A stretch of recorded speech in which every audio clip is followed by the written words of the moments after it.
Good morning children. आज हम लोग हिंदी में हिंदी रीडर पढ़ेंगे और पढ़ेंगे चैप्टर 5 चोर का बलिदान। इस कहानी को आप लोगों ने पढ़ा होगा। आप लोगों ने इस कहानी के अंतर्गत हम लोग इन सब बातों पर चर्चा करेंगे, देखेंगे कि इस कहानी से हमें क्या शिक्षा मिलती है और क्या हमें फ़ायदा है।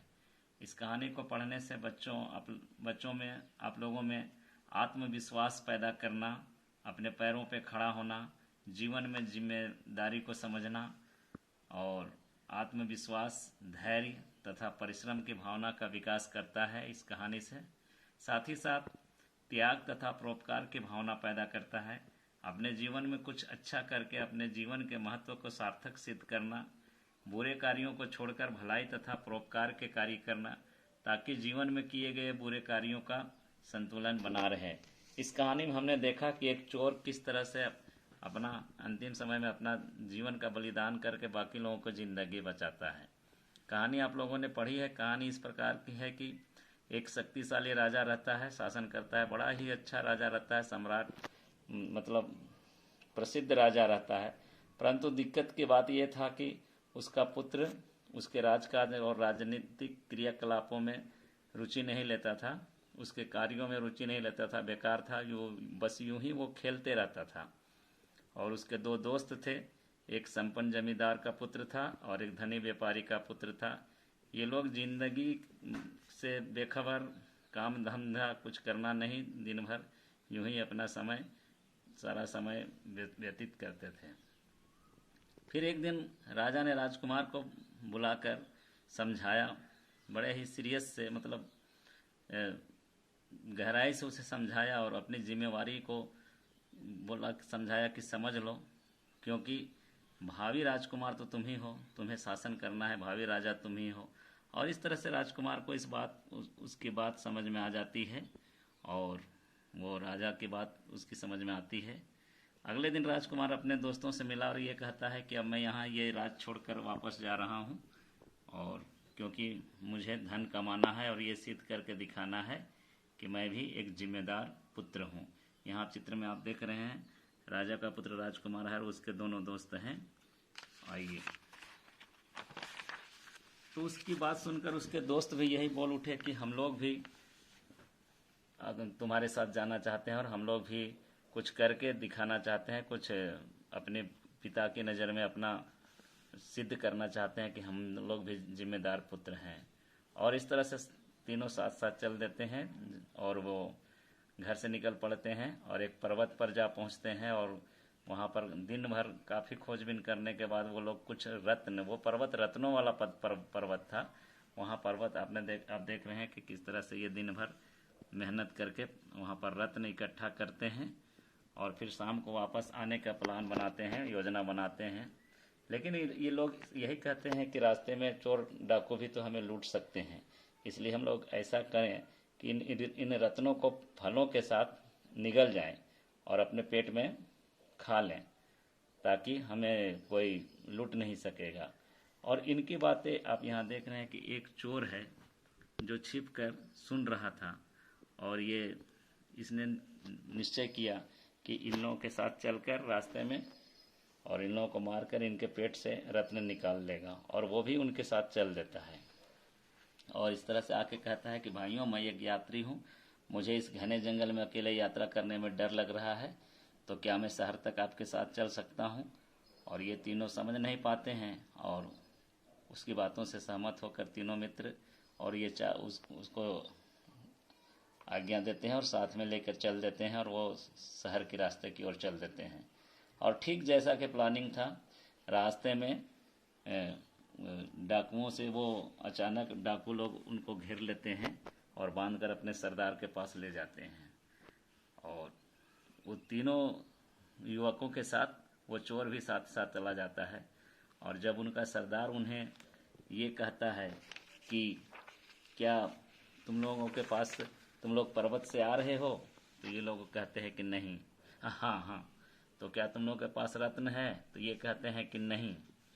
तो फिर चोरों के, डाकुओं के सरदार उन्हें बांध देते हैं और ये कहते हैं कि सवेरे इनका पेट चीर कर देखा जाएगा कि इनके पेट से कुछ निकलता है कि नहीं। अगर ये लोगों के पास सही में रत्न है तो इनके पेट को चीरकर निकाला जाएगा।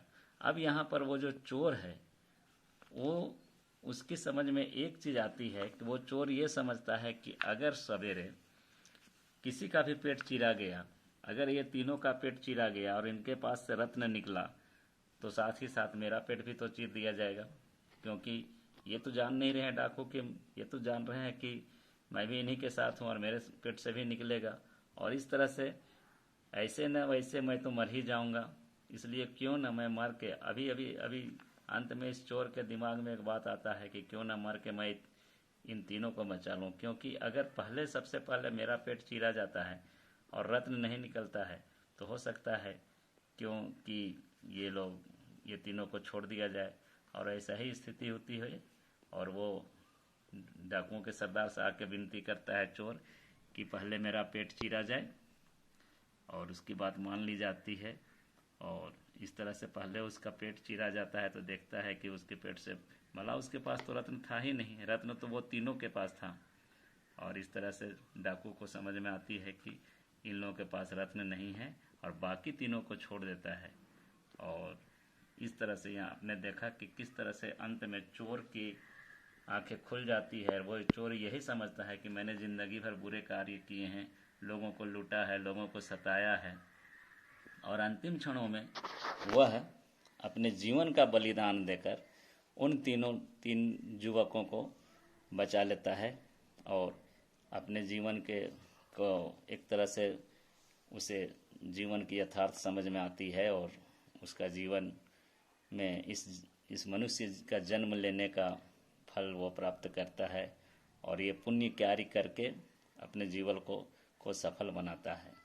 और इस तरह से फिर तीनों युवकों को डाकू छोड़ देते हैं और ये उनका उस अपरिचित का, उस चोर का, वो तो जानते नहीं है कि वो चोर है, अपरिचित का हृदय से धन्यवाद करते हैं और उसके बलिदान को, जिसके बलिदान ने उनके जीवन को सुरक्षित बचाया। तो बच्चों आपने देखा कि किस तरह से एक चोर, कहानी को आप लोग पढ़ लेंगे, अच्छी तरह से पढ़ लेंगे तो आपको समझ में आ जाएगी। यहाँ पर मैं ये बताना चाहता हूँ कि एक चोर होके चोर के अंदर में दया परोपकार की भावना जब हो सकती है तो हम लोग तो आम आदमी हैं, हम लोग तो पढ़े लिखे लोग हैं, इसलिए व्यक्ति को परोपकार की भावना हमेशा रखनी चाहिए, परोपकार करना चाहिए। परोपकार से बड़ा पुण्य कोई नहीं है। तो इस पाठ में आपने देखा कि कुछ छोटे छोटे प्रश्नों दिए गए हैं, इनके उत्तर आप खुद ढूंढेंगे पाठ से। यहाँ राजा किसकी चिंता करता था? राजा अपने पुत्र की चिंता करता था। इस तरह से आप इन प्रश्नों के आइए यहाँ पर आप शब्द और उनके अर्थ दिए हुए हैं, इस मीनिंग को आप लोग याद करेंगे, इंग्लिश में भी दिया हुआ है। यहाँ पर्यायवाची शब्द याद करना है, विलोम शब्द याद करना है। पाठ से अभ्यास में राजकुमार का स्वभाव कैसा था, तो यहाँ से आप ढूंढेंगे प्रश्नों के उत्तर। राजकुमार का स्वभाव कैसा था? तो राजकुमार यहाँ से ढूंढ के लिखेंगे।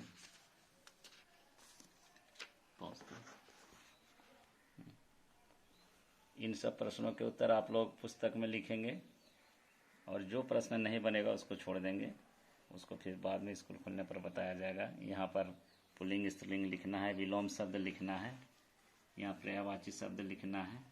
इस तरह से यहाँ पर एक काम दिया गया है, हमारी प्राकृतिक संपदा के प्रतीक वन। एक छोटा सा कंपोजिशन लिखना है आपको वन पर और वन्य जीवन पर।